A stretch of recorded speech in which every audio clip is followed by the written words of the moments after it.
Okay. Hi everyone. I'm just going to check if we are live here. Are we live? We are live. Okay, cool. I'll just connect from here as well so that I can read your comments. Okay. Put your audio off, okay? All right. Yes.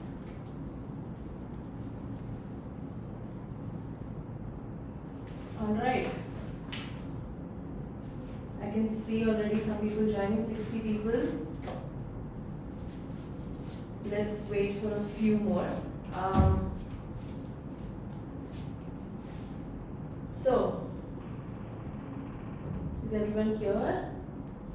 Hi, good morning. Can see now, okay. We are sorry, we tried to do something and it didn't work, so that's why it took us a little bit of a time to figure it out, but we are here now. So, can all of you hear me? You can all hear me, right? Just let me know in the comments. Okay. Yes.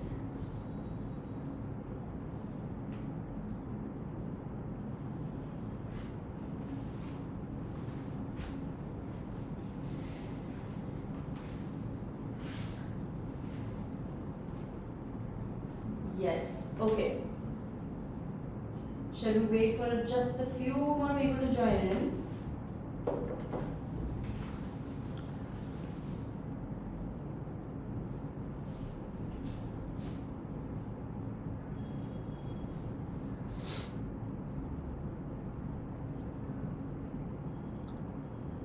Hi.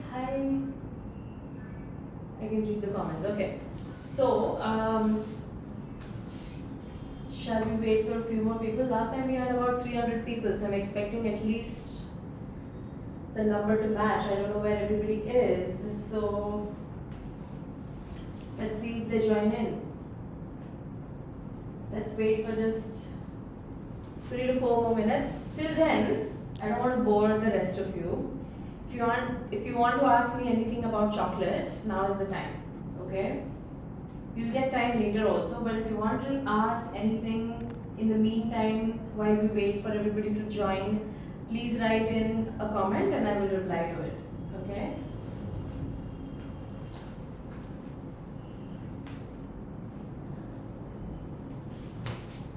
Lots of good mornings, that's sweet.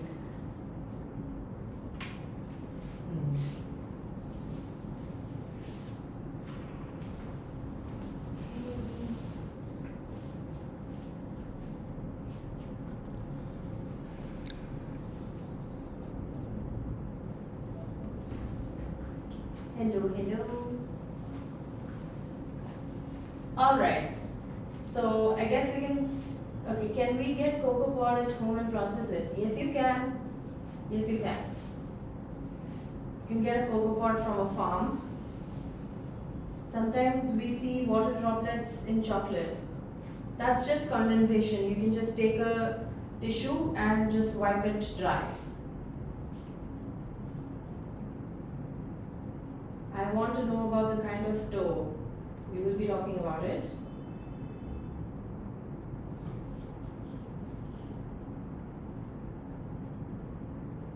Okay, chalo, let's just start. And we'll see if more people can join in, okay? First, let me introduce myself. I am Pastry Chef Smriti Iyer. We are at the Arch Studio, which is the official pastry studio and school for Smriti Special. We have been teaching for about 9 years now. We have an online school called Smriti Special Online School. I will share the link after this class in the discussion groups. And we have 27 pre-recorded sessions in the class, in the school, and those are not live sessions, those are pre-recorded. You get lifetime access once you enroll. So if any of you are interested, you can do that. Today, along with home bakers and Jindal Cocoa, we are into our second masterclass for chocolate. Okay, this is called the Chocolicious workshop. So we are going to be doing the second one today. Today we are going to do a very interesting recipe. It's called, as you already have seen, it's called tomato chocolate rolls. It's very simple. Tomato chocolate savory rolls. These are not sweet rolls. This is a savory sort of snack or main course. It's up to you what you want to do with it.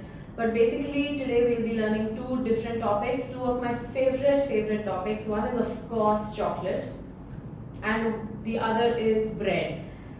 This 1 hour session is not enough to talk about both of the things, but I will try my best to introduce you to both the topics at least, okay? So the first thing we are going to make is the filling that's going to be inside the dough which we're going to roll then. Okay, so tomato chocolate filling. So while we make it, I also want to talk to you a little bit about how chocolate came through. So why don't you, in the meantime, we'll start doing this, but I'll ask you a question and then you can write in the comments. How is chocolate made? Okay, that brown stuff that we finally get, how is it, where does it come from? Okay, let's start from here. Where does chocolate come from? Okay, let's start here and then I'm going to get my lovely camera guy to come and zoom into the pan here. Okay, write in your comments and I'm going to see.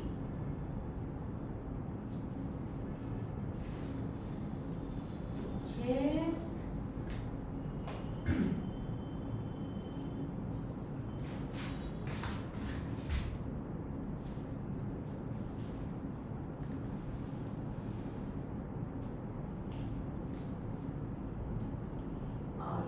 All right. So can they see the pan? Should I put it a little bit towards you? Okay. So we are going to start in a pan, okay, with some butter. This is the sauce we are making, and while we make it, I'm going to tell you a little bit about it. Okay.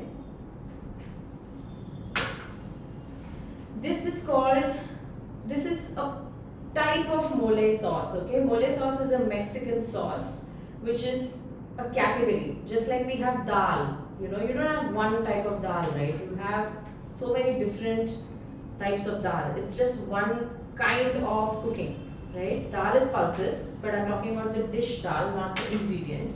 So just like that, mole sauce is a type of sauce which has a lot of different variations.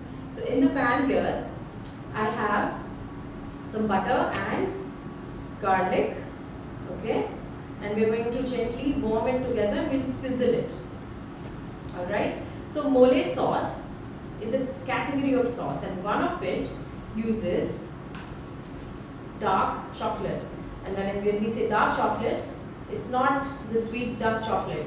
It is 100% dark chocolate or cocoa mass or cocoa solids.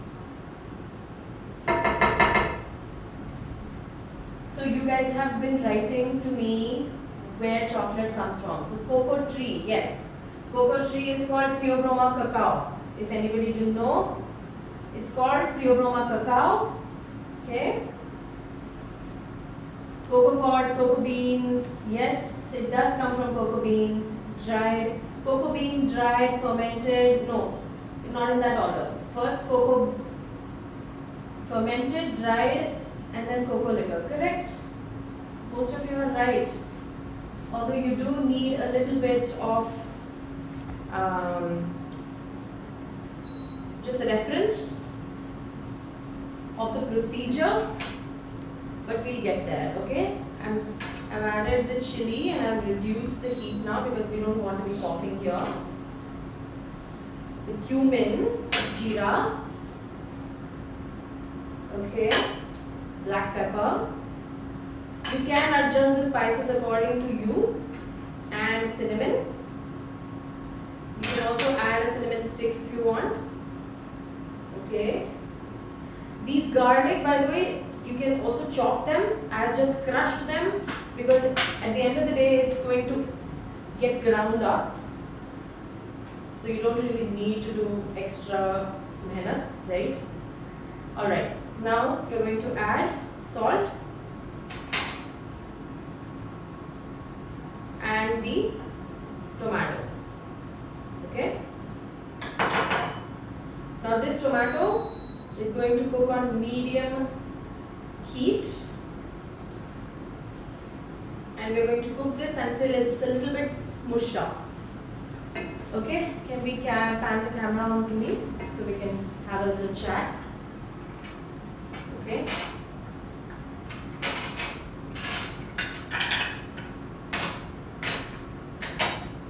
Alright.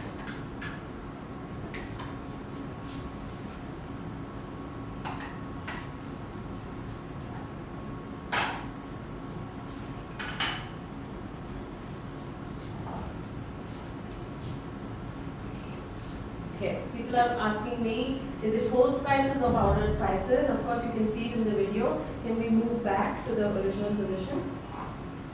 Okay, good. No, I want them to see the table.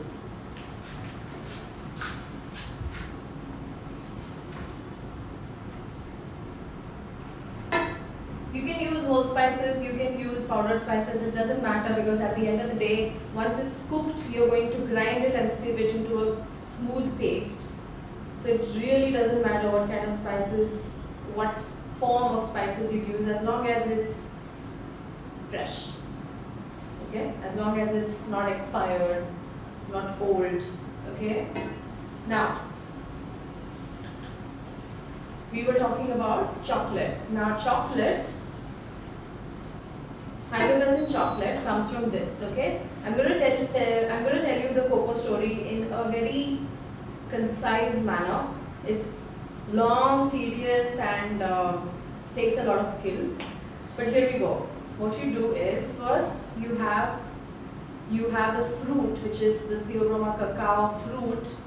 From the Theobroma cacao tree, you have the cacao fruit. Okay, you must have seen it. If not, please go to Google and see how the cocoa fruit looks like. Okay, once you open it, you can see these lychee-like fleshy things on the inside. Okay, that's the actual fruit. It's sweet, aromatic, little bit floral, very delicious. You take that pulp out, you put that on wooden boxes or however else brands do it, okay, or farms do it, and then you ferment it with leaves on top. Okay, you ferment it in its own flesh, so it doesn't need anything. What do you need for fermentation? You need sugar, right? You need sugar for fermentation, and the sugar comes naturally from the pulp, so you don't need to add anything. You basically need to put the cocoa beans with the flesh, and it will ferment on its own. Once it ferments, you dry it. Whether it's in the sun or done industrially, it's dried. All of the cocoa is dried. And at this point, you're going to roast it. After it's dried, you're going to roast it. Okay? Every step of the way, the flavor is going to develop. Okay? Every step is important to how the cocoa is going to taste in the end, as you can imagine. If it's over fermented, it will be very sour. If it's not dried properly, it will have moisture, and that's not good because it can cause mold and whatnot. Roasting is very important. If it's a high roast, low roast, medium roast, those of you who drink coffee here might relate to it. You have low roast, medium roast, high roast, this roast, that roast, right? And every roast will have a different flavor. So a high roast will have slight bitter notes. A medium roast, which is my favorite, will have sort of a neutral, like not so bitter but not completely unflavorful type. I shouldn't say unflavorful because even the high roast has a lot of flavor, but basically I prefer it somewhere in the medium. And then there is low roast for people who don't prefer any type of bitter notes, right?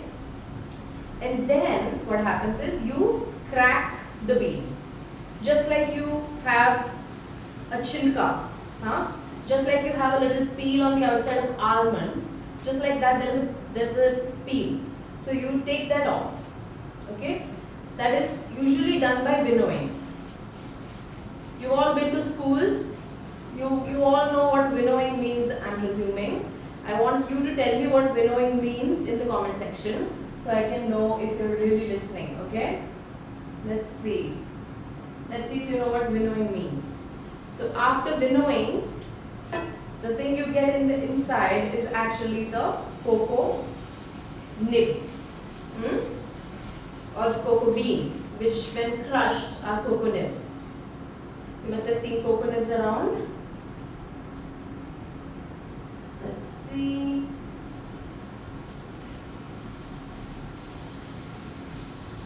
That cocoa nibs, when ground up, makes chocolate. Okay? So just like you have peanuts and you roast them, you take the peel off and then you grind it, you get peanut butter. Just like that, you get chocolate. When you grind up those cocoa nibs, you get chocolate. Okay? To blow the air through the grain. Correct. That's it. Winnowing is like dehusking. Correct. Correct. Very good. So you guys did go to school and you guys did listen. So that's good. This is almost, and I'm going to reduce the heat. This will happen when it happens. So I was telling you the cocoa story. So when you grind that cocoa bean or the cocoa nibs, you get chocolate. Okay. So imagine this. Okay. I don't know if all of you follow me on Instagram. You should if you don't, because we have a lot of fun chats there. And one of those fun chats yesterday was how the hell did chocolate become the king or queen, whatever, of desserts? I mean, how? Because if you taste 100% chocolate, this is cocoa mass, this is what you get when you grind cocoa bean, okay, without the addition of any sugar. It is so savory. Just imagine peanuts, okay? You grind it into peanut butter. Is it sweet? It's not sweet. You have cashews. When you grind it, is it sweet? It's not sweet. It doesn't have any sugar of its own. Yeah?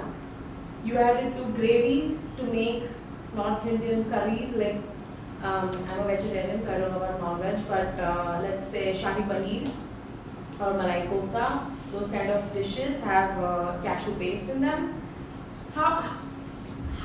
So imagine if we were in a situation where something like almond paste or peanut butter becomes synonymous to sweets. Peanut butter or peanut paste is added in so many Asian dishes, right? Thai dishes especially. How did we get to a point where chocolate is synonymous to desserts? It's amazing. It's amazing how we have all evolved from there. But originally, when cocoa, so before I go further with this, I want to know what is the origin of cocoa? Where in the world was cocoa born? Yeah. Right now, all of us are obsessed with European chocolate. Yeah. We love French chocolate and Swiss chocolate and Belgian and Italian and all of that. But where did cocoa come from in the world? I want you to tell me. Okay, and then I will tell you further. In the meantime, I'm just adding some sugar. That's only because my tomatoes here are not so ripe. If you do have nice, ripe, juicy, red tomatoes, you can even skip the sugar. But I'm going to add a little bit. And we're going to continue to cook this. And I'm going to read your comments. Anjana says Africa. Africa. Anywhere else?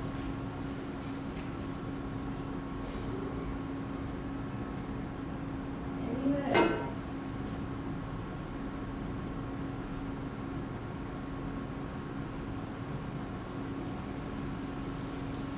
Let's see. This is getting cooked. Nice and fine. South America. Ritu says South America. That's true.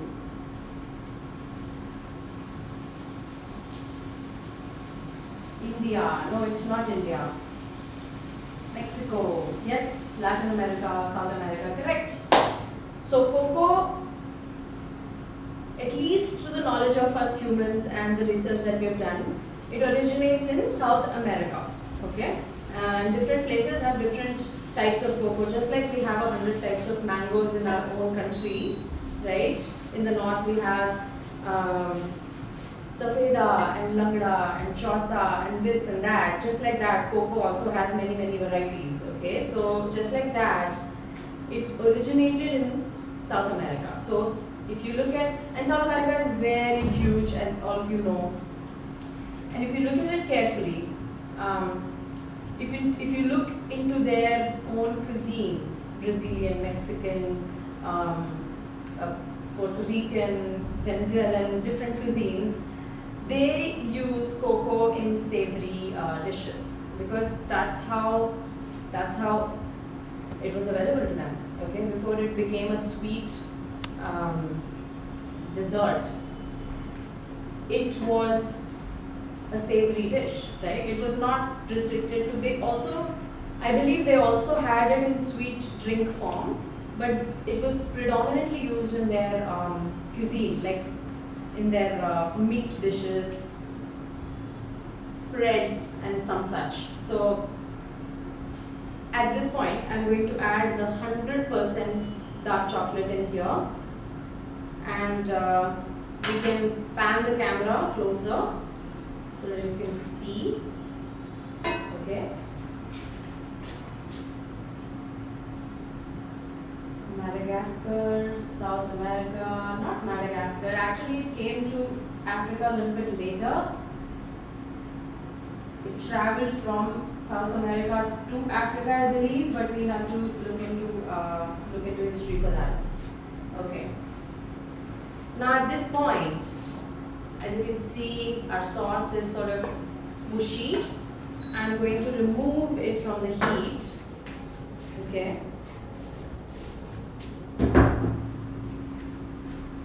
And then from the residual heat of the pan and the sauce, we are going to melt this chocolate. Can you see that chocolate there? That's cocoa mass. That's 100% chocolate. There is no sugar in it.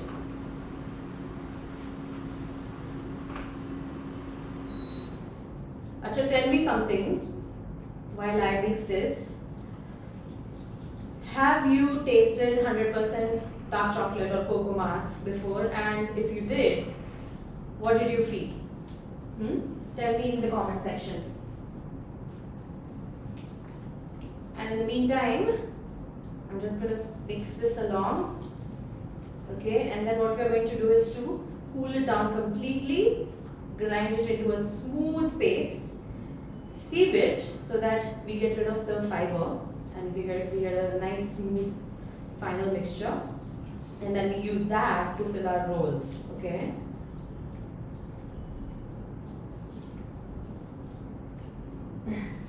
Alright, we're going to put it on the side, and I have some prepared right here, which we did earlier. So this is what your final mixture is going to look like. See that? And it smells amazing. You need to, I wish there was a smell option.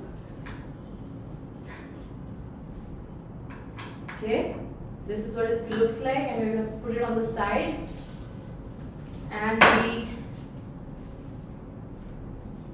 get to the dough. Okay, in the meantime, I'm going to read your comments. You guys are telling me that it's bitter. Your 100% dark chocolate is bitter. Ma'am, what if we don't get 100% chocolate? You will get 100% chocolate from Jindal Cocoa. They have cocoa mass or 100% chocolate, easily available. It needs to be kept in the mouth and melted. Yes, absolutely true. It's bitter and salty. I mean, it's not naturally salty, but it's interesting that your palate is taking it in as salty. Alright. Amazing. So, you know, we think it's bitter. It is bitter. Yes, it is bitter. It's not, it shouldn't be super bitter. That is because it's over roasted. Imagine again peanut butter. If you have over roasted your peanuts, if you've over roasted or almost burnt your peanuts and you make peanut butter out of it, how is it going to be? It's going to be bitter. So if you over roast your chocolate, your cocoa nibs, or cocoa beans, we should say, then it is bitter. If it's medium roast, it's not going to be bitter. So you must try medium roast bean to bar or some such chocolate where it's medium roast, and then try it. This is not to say that bitter things are not good, okay? Bitter things are good. People like vanilla, people like dark caramel, people like such bitter flavors, people like whiskey, people like all of these flavors, right? But that doesn't mean that it's for everybody. So you must not make perceptions that, okay, 100% chocolate is going to be just bitter. So what if it's bitter? You have to know how to balance it, right? You have to know how to balance it. You have to know what chocolate to choose, okay? So that's that. With that, we will start with our next very favorite and important topic of mine, which is the bread dough. And you guys can continue to ask me your cocoa questions in between. I'm going to answer them. But I'm here to basically change your perception of what chocolate should be and what it shouldn't be, okay? Now, we get on to the dough. Before we get to the dough, there's a few things you need to know, okay? I want to know the difference between a sourdough bread and a regular bread. I want you to tell me in the comment section, because the way I teach bread is that we do bread with only one method, which is the slow, cold-proofed, long ferment dough, okay? We don't do quick breads in 40 minutes. We don't do that, okay? We don't do that. We are not in a MasterChef competition trying to show off that I can make bread in 40 minutes. No.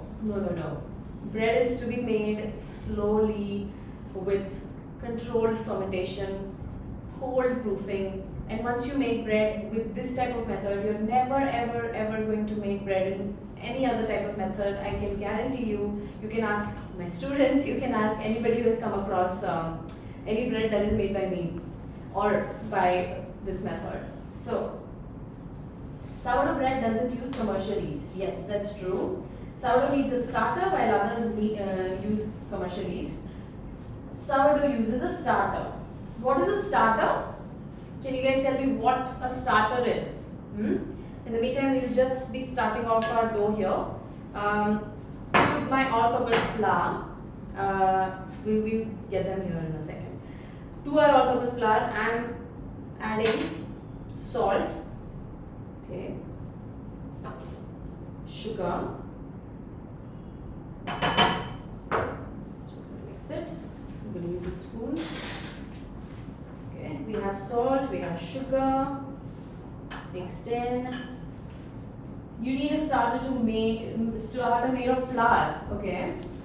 Flour, water, salt, and no yeast, made with. Sourdough is made with wild yeast, correct? Starter is fed every day. Yes, starter is equal quantity of water and flour.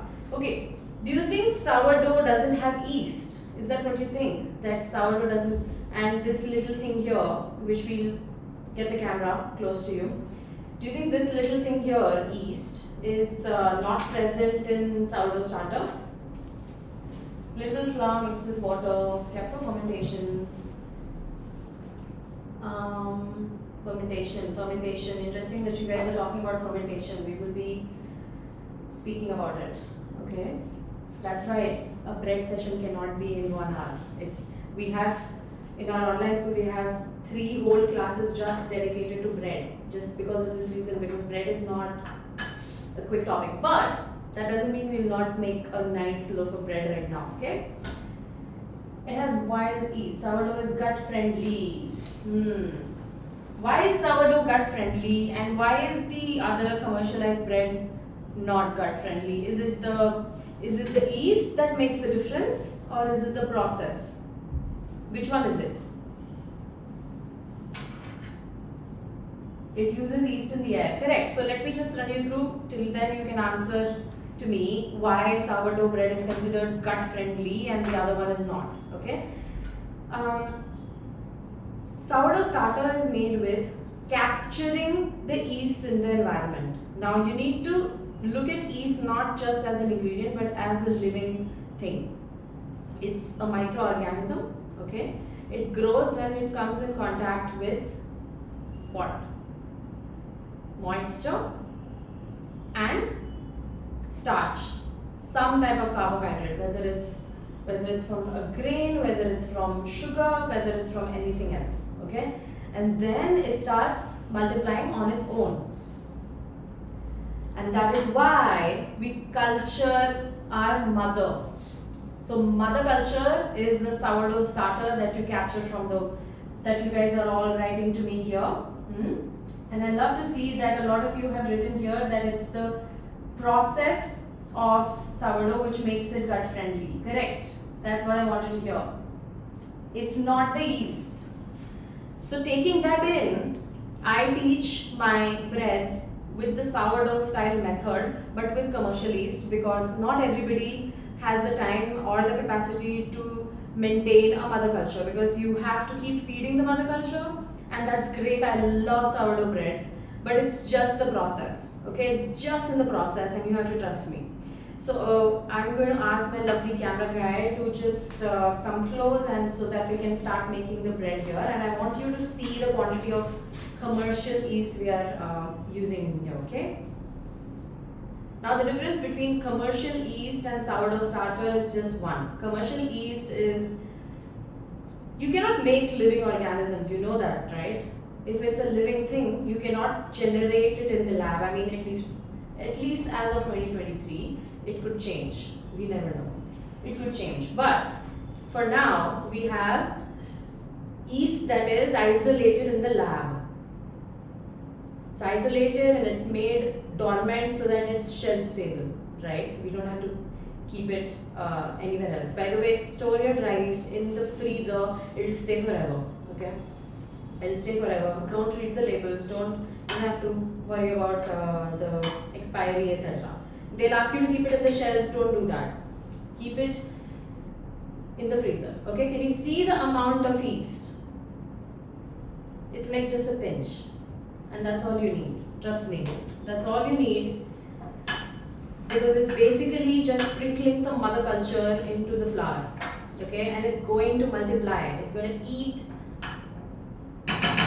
basically all of this, and then it's going to multiply. Okay, I'm going to put it on the surface here. Don't worry, the surface is super clean, which is super important. I'm going to show you how to do this by hand. You can definitely use a stand mixer to do this. Okay. And you know what the most fun part about making dough with the slow cold proof method is? It's that you don't have to knead it too much. You don't have to knead the dough too much. Okay. To this, we are also going to add milk powder to increase the protein of the bread, because here we are making a brioche style loaf. Now, what is brioche? Can you guys tell me what a brioche is? In the comment section, can you tell me what a brioche is?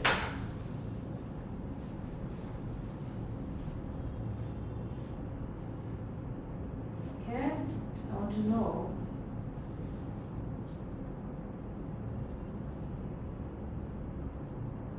Lactobacillus bacteria. Interesting. You guys say kuch bhi, huh? But that I like that. I like that thought process. Can enriched dough, correct? Shashank is asking, this yeast is available in the market? You can use any yeast. It doesn't matter what type of yeast you're using. We are using instant yeast right now, which can be added directly to the flour.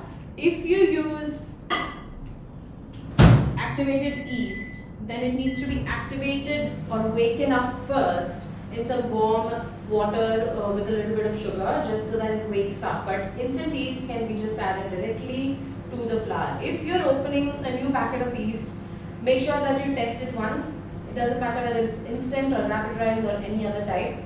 Just make sure that it's alive before you start making your bread, okay? So, you guys are telling me that brioche is an enriched dough. Absolutely correct. Somebody's saying soft bread. No, that's not true. Any bread can be soft. It's milk bread enriched with butter. Yes. Slow fermentation.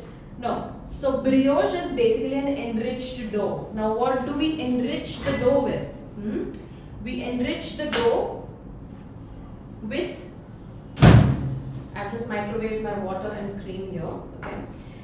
We enrich the dough with protein and with fat. Okay. Now protein here is the milk powder that we're using, because this is an egg-free class. Traditionally it's egg yolks, and then we will add butter for the fat. Okay. Now to this we are going to add the cream and the water.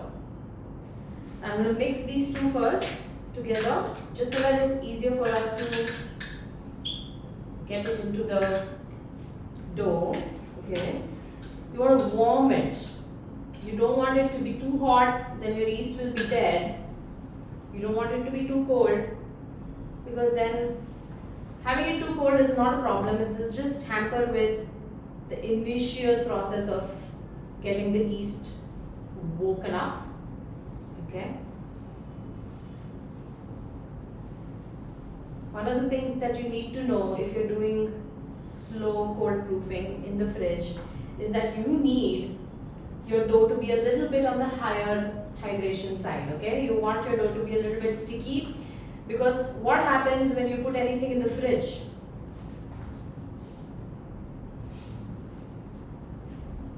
What happens when you put anything in the fridge?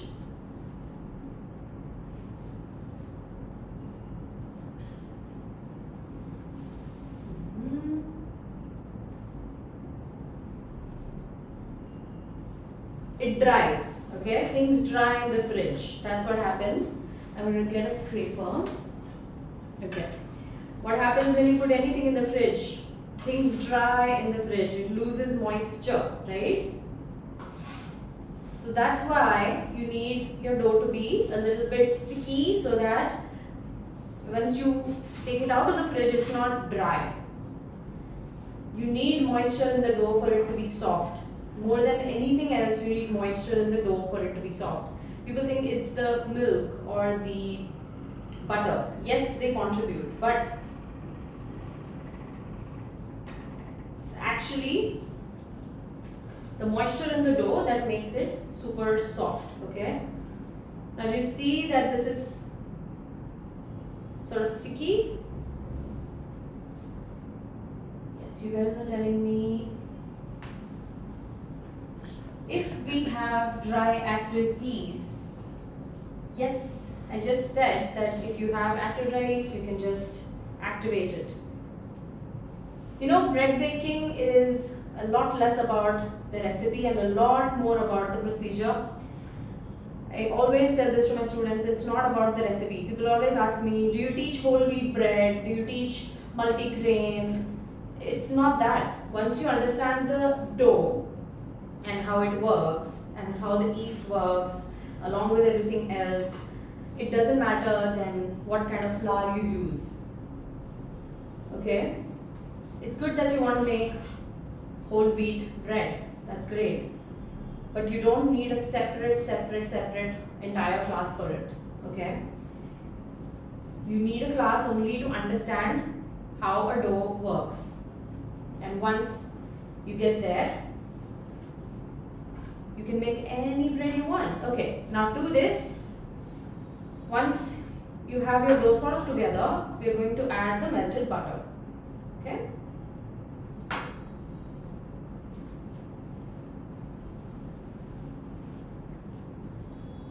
Okay.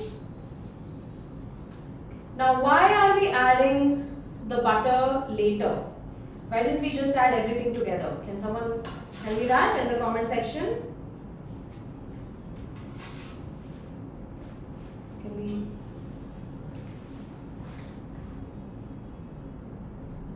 And I'm using salted butter here, so that's why I use less salt in the recipe. If you are using unsalted butter, then you can add a little more salt, okay? I love the feeling of this squishy dough. Okay.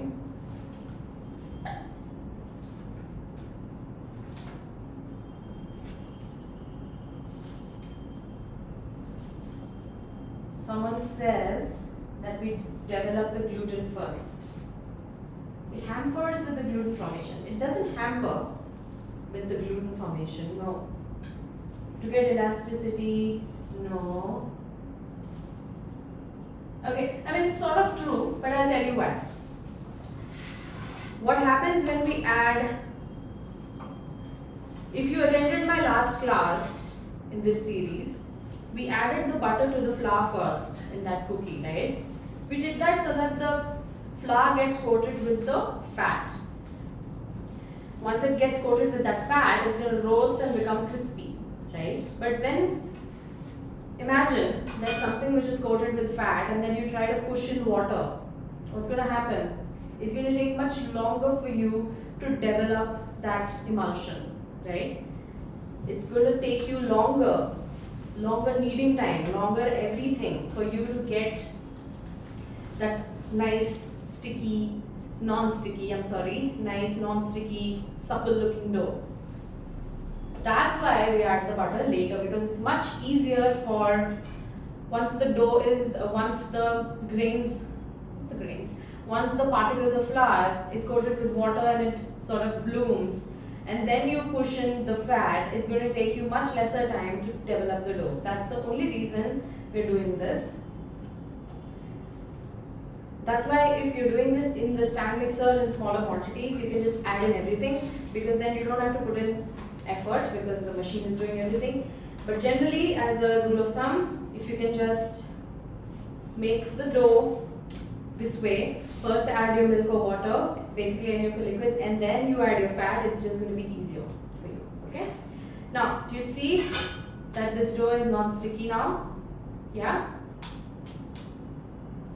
That's what you want. We are not testing it for window pane or any of those things, because those things are going to happen on their own when they rise in the fridge slowly, okay? So at this point, I have my little bowl here. I'm going to put a little bit of oil. Can they see? Okay. Just a little bit of oil just to prevent the dough from sticking. Okay.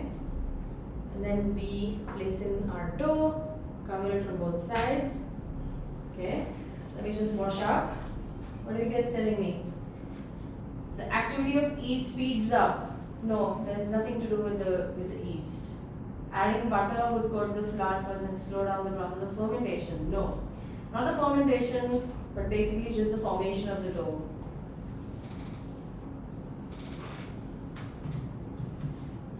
I'm always worried about trying yeast recipes because it doesn't work for me sometimes. That's probably because your yeast is dead. So please check if your yeast is active.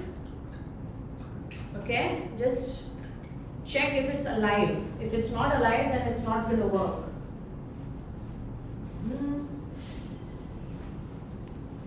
Okay, now I'm going to bring in my little machine here. Okay, I'm going to cover this dough with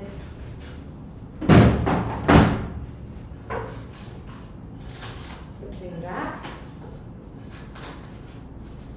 Like this, okay, and then we're going to put a little towel on top so that it's nice and snug. Now this is going to be at room temperature, okay, for about 20 to 30 minutes depending on how hot or cold it is, okay. If it's very warm, if you're working in a warm kitchen, then just 20 minutes would do. What that's going to do is it's going to get the yeast activity started. It's going to help the dough rise a little bit, okay? And then you put it in the fridge overnight. So overnight meaning 8 to 10 hours, okay? And then we will take the dough out next day. We're gonna take it out of the way, okay? Le लीजिए. Yeah. And then we're gonna take the dough out the next day. I have already a dough here, of course. You take the dough out the next day, keep it outside the fridge for just about 20-30 minutes again, just because there's butter in the dough and it's going to take a little while for you to be able to handle the dough, okay? So let's get the camera closer so they can see the texture of the final dough.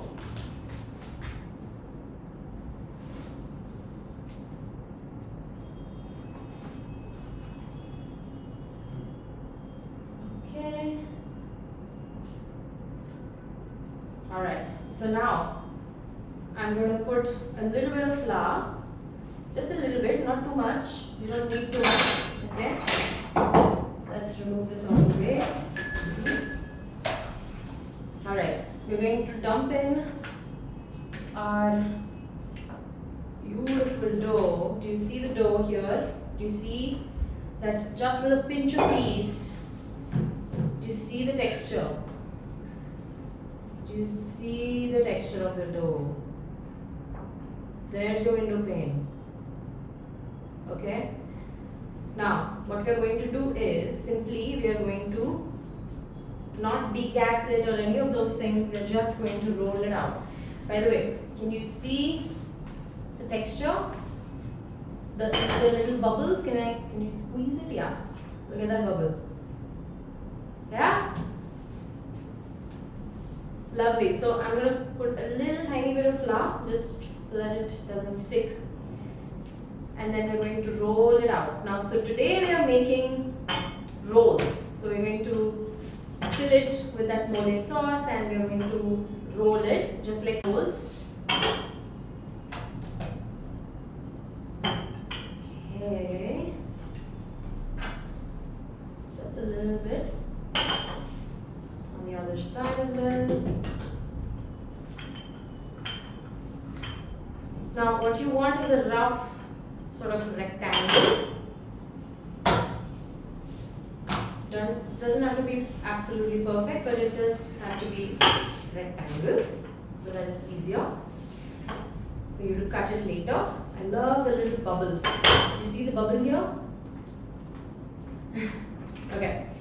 Now to this we are going to add, just a sec, I'm just going to, that looks good, okay, good enough. We are going to add our mole sauce or any filling that you want. This class is basically turning out to be 2 recipes, okay, like 2 different topics coming together. Now, you want to leave a little border. Leave a little border so that it's easier for you to roll, otherwise it will be very messy. We don't want messy. Okay. Give it another.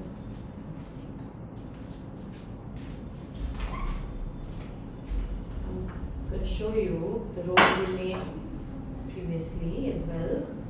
Okay, that looks good. You want a nice, not very thin but also not like super thick layer. And then we are going to start rolling this, okay? Roll and tuck. Roll and tuck, and then once you get grip, you're just going to roll it. And then the last bit you can just get it here like that, and then pinch. Pinch the bottom. It's a perfect dough. You don't have to do much to it. It's just amazing. Once you make this type of loaf or bread in general, you're never going to make bread any other way. I guarantee it. Okay. Alright. And now I have my little pan here which is prepared. This is a pastry ring, but you can use any type of bread pan. Just make sure that you prepare it from the inside just like you would for any other loaf. Okay, now I'm using a little thread. Okay,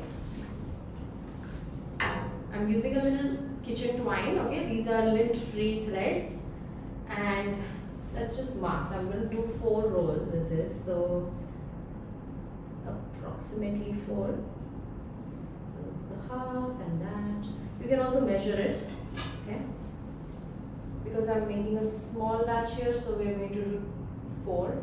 Okay, so then you just do this, and you have a nice little roll. You can place it onto your mold. Right? Isn't that beautiful? You can add more filling if you want. It's completely up to you. See that? Alright. Let's finish this up.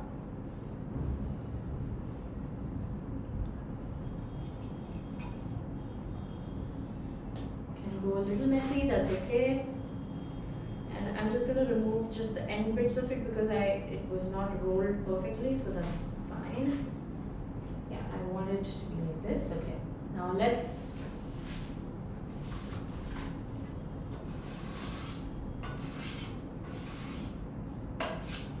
right. You see it? Now what you're going to do is you're going to put that same cling wrap and just loosely on top like this, okay? And rise it again for about 20 to 25 minutes. Just keep a check on it. It depends on your room temperature. And then once it puffs up, you're going to bake it, okay? We already have one which we did previously. I'm going to show you that. Just get cleaned up. I hope you guys are enjoying this. Let me know if it's fun for you, okay? We remove this, and do you see that? Can you see all of the bubbles? The sponginess of the dough, and how beautiful the swirl is. Okay, this is ready to go into the oven. Now, I'm going to brush it with a little bit of milk on top. You can do a little bit of yogurt or a little bit of cream diluted, just anything. Basically, the milk solids are going to brown in the oven. So you're going to preheat your oven to 170 degrees. And you want to put this in for about, well, 20 to 25 minutes. Could take 28 minutes. Just keep a check on it because do not overbake it, okay? The top needs to be a little bit golden, and then that's it, okay?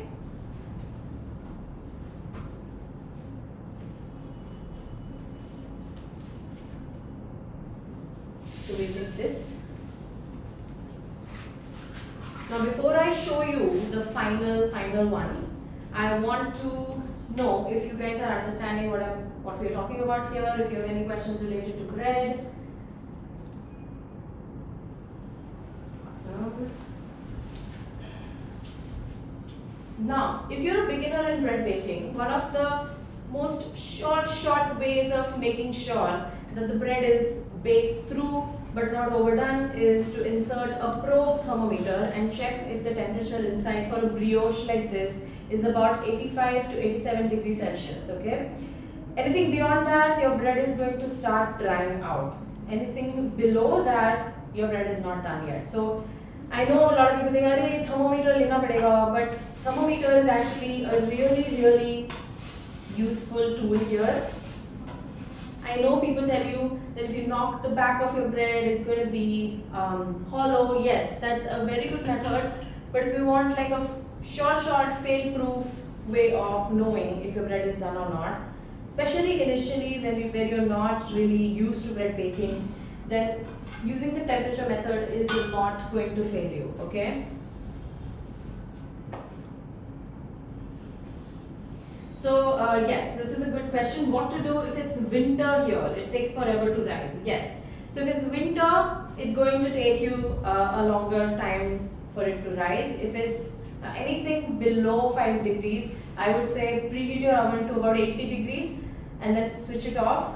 Put your dough in for just about 20 minutes or so and then take it out, okay? and this is only in the second proofing. After you've shaped the dough, this is for the second proofing. So for the first proofing, you have to make sure that your dough is kept in warm and cozy environment. I don't know if you guys make yogurt at home, dahi at home. If you do, then in the winters you must have seen our grandmothers and our mothers make like a cozy baby out of that milk, that cultured milk, because you basically need to give it warmth. So you can do the same thing for your dough. You can get casseroles, you can put your dough, cling wrap it just the way we did, put 2 towels and then put it in the casserole. That will help you in the winters. But it will help and you can make excellent loaves in the winters, okay? In fact, a lot of people prefer making breads in the winters just because there is no chance of overproofing or over fermentation. Now at that point, I want to ask, by the way, in our bread baking level 2, we teach both methods, how to make the same loaf in the winters and in the summers, and the baking times and temperatures and the proofing times, temperatures all differ. So before we get to that, there is a bread baking level 1 which you should do if you're really interested in breads, so that you get started and then you get more into the dough. Okay, I just wanted to say that. Now, I want to know the difference between proofing and fermentation. Okay, what causes proofing and what causes fermentation? I want you guys to tell me. Until then, I'm going to get my final loaf here so you guys can see it. Okay, you already have a loaf, of course. We will see if the other one that we just put in gets done in time, so you can see what it looks like when it's warm. But till then, we have this. Okay.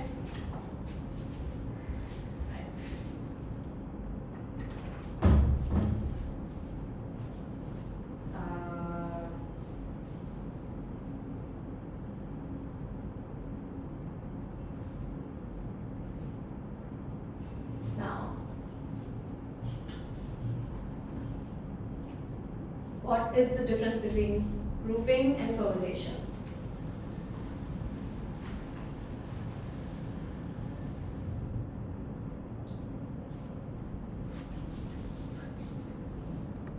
Okay, so proofing is the rising of the dough. Okay, proofing and fermentation goes hand in hand, but if you really want to understand what they mean, proofing means the rising of the dough, which happens because of yeast. Yeast works on the dough. Proofing the dough is it eats the sugar and dries. That's correct. Now, proofing means the activity of yeast. Okay, when the yeast acts on the dough, it eats up in the simplest possible way. It eats up the complex carbs, breaks it down into sugars and simple sugars, which is simple carbs. And in that process, it releases carbon dioxide. You all know this. And in that process, it rises the dough, right? That is proofing. Fermentation is done by bacteria, mostly. What does bacteria need for fermentation? We've talked about this when we talked about the cocoa. It needs sugar, right? It needs sugar to feed on, and that causes fermentation, okay? It changes the structure of whatever it's fermenting. It becomes a little bit acidic, aromatic, all of that. Why? Because it is breaking down those sugars into alcohols, acids and esters. Now, alcohols and acids give out the flavor, and esters is for the aroma, that nice doughy aroma that you get, okay? Now, what happens when you put too much yeast, like a tablespoon of yeast for one loaf, and make it in half an hour? Why is that a problem? Why is that a problem? That is a problem because the yeast doesn't give enough time for the bacteria to act upon the dough. Because what happens is, once the yeast sort of breaks down the complex carbs into simple sugars, then the bacteria starts eating that sugar and starts breaking it down. But when you add too much yeast to a dough, it rises very, very quickly. And if you let the bacteria do its thing, by that time the dough is going to be overproofed. Okay, what happens when the dough is overproofed? The gluten strands are going to break, and you're going to have a heavy loaf, you cannot bake it. So there is no time for the bacteria to get into action. Okay? But when you add very less yeast, or when you do bread baking with the sourdough method, what's going to happen is that it rises slowly and also allows the bacteria to act upon it, because we put it in the fridge. We do cold proofing. Why do we do cold proofing? Because in the cold temperatures, the action of the yeast, activity of the yeast reduces, and the activity of the bacteria still remains the same. Understood? The bacterial activity will hasten in a warm environment, but it will not completely shut down just like yeast in the fridge. And we need fermentation. We don't just need the dough to rise. We need the dough to become pre-digested by these microorganisms so that it's easier for us to digest it. And here's why you think that sourdough is gut friendly and the other breads are not. It's not, trust me, it's not the mother culture. It's not the type of yeast, it's the procedure. Okay? So try cold proofing. You're never going to have like a gassy stomach, unless of course you're gluten intolerant. You're never going to have like bloaty feelings. Okay? It's going to be, because it's pre-digested, it's going to be better for you, just like anything that is fermented. So now, on that note, if you want to know more about all of this, I really suggest that you take our bread baking level 1 and level 2, because there's only so much I can teach you in an hour. But right now, it's the fun part. I'm going to show you what our loaf looks like from the inside. Okay?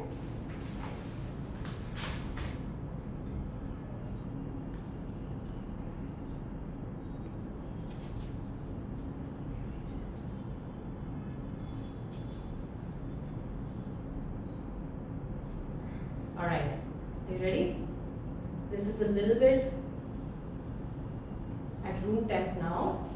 Let's move that. Do you see that? Do you see how soft and spongy it is? You guys love this shot, don't you? I don't know why people do this. But let's say we do this, okay? Squeeze the bread. Everybody at my studio is laughing right now, but that's legit. But I guess that's to show the texture. You see? Only a pinch of yeast, guys. And you will never call your bread plain ever again. Plain bread khana acha nahi lagta. That's because your dough has no flavor. You see this? And then if you sort of get to this point, on the inside you have that gorgeous mole sauce. Okay?